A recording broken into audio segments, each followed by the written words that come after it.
അറസ്റ്റിന് പിന്നാലെ പരിസ്ഥിതി പ്രവർത്തകൻ സോനം വാങ്ചുക്കിന് പാകിസ്ഥാൻ ബന്ധമെന്നാരോപിച്ച് ലഡാക്ക് ഡിജിപി ഡോക്ടർ എസ്.ഡി. സിംഗ് ജംവാൾ. സോനം വാങ്ചുക്ക് പാകിസ്ഥാനും ബംഗ്ലാദേശും സന്ദർശിച്ചു. ക്രമസമാധാനം തകർക്കാൻ ആഗ്രഹിക്കുന്നവരെ ചേർത്ത് നിരാഹാര സമരം നടത്തിയെന്നും ആരോപണമുണ്ട്. പ്രശ്നപരിഹാരത്തിന് കേന്ദ്ര ആഭ്യന്തര മന്ത്രാലയത്തിന്റെ നേതൃത്വത്തിലുള്ള ചർച്ച തിങ്കളാഴ്ച നടക്കും. ലഡാക്കിലുണ്ടായ പ്രക്ഷോഭത്തെ തുടർന്ന് സോനം വാങ്ചുക് അറസ്റ്റിലായതിനു പിന്നാലെയാണ് ലഡാക്ക് ഡിജിപിയുടെ വിശദീകരണം. അടുത്തിടെ ഒരു പാക് ഇന്റലിജൻസ് ഓഫീസറെ അറസ്റ്റ് ചെയ്തിരുന്നു.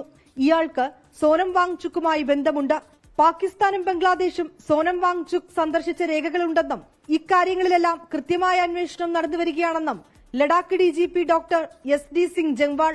हमने पिछले दिनों जब चलो इस प्लेटफॉर्म में बता देता हूं, हमने एक पाकिस्तान PIO भी पकड़ा था जो इनके साथ उनकी रिपोर्टिंग करके अक्रॉस भेज रहा था. उसके भी एक हमारे पास रिकॉर्ड है.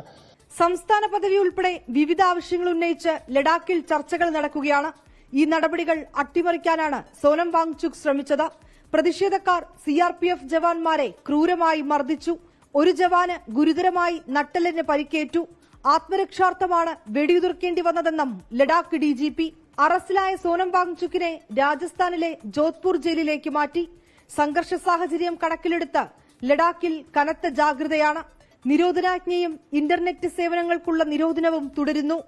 വാങ്ചുക്കിന്റെ അറസ്റ്റിൽ കേന്ദ്ര സർക്കാരിനെ പ്രതിപക്ഷ പാർട്ടികൾ വിമർശിച്ചു. CPIM PB അറസ്റ്റിനെ അപലപിച്ചു.